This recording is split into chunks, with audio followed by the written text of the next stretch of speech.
So imagine this. You've worked really hard on making a moss farm design and a video about your moss farm design.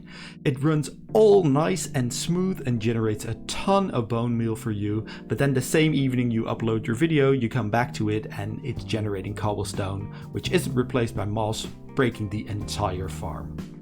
Bummer. A similar thing happened to me recently, so I feel your pain. Especially after unloading the farm or logging out, this seems to occur. I spent some time making changes to the farm design to try and fix this, and I think I've done it. What I present here are modifications to the original farm design. Watch the tutorial for that if you're building the farm from scratch. I'll put a link to it in the description below. Before we get into the modification, let's talk about why it breaks, and here's my observations so far. This issue has to do with timing differences between lava and water flow.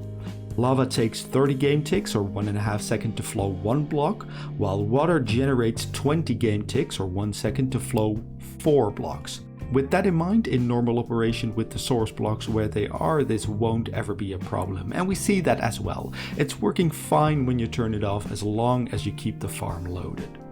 The problem arises when this timing is messed up though, and I think that's what happens in some way when you unload the chunks when the farm runs in. Then consistently the lava flows into the block before the water does, which means the farm generates cobblestone and eventually just locks up. Thankfully the fix seems straightforward. I've applied this and have been testing this for a while and it looks better than it did.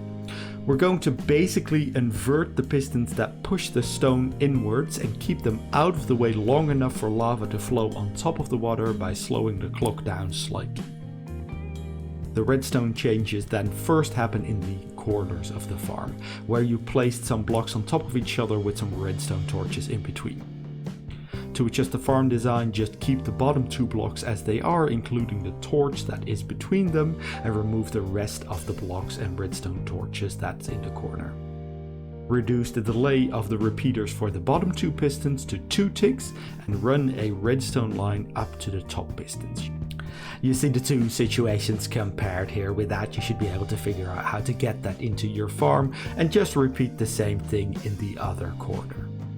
Now move to the clock that drives it all and replace the redstone, making sure that the return side of the clock is 4 4-tick delay repeaters and the rest is just redstone dust. You'll have to move the on and off switch mechanism back 2 blocks for this as well. Again, you see the two situations compared here, just make sure the redstone looks the same. So with that, hopefully now you'll have a stable and amazing moss farm. Let me know how this works out for you. If you have any questions or feedback, do feel free to leave a comment. If you enjoyed this video, a like will be much appreciated, and subscribe for more videos like this. I hope you have a great day, and I hope to see you next time.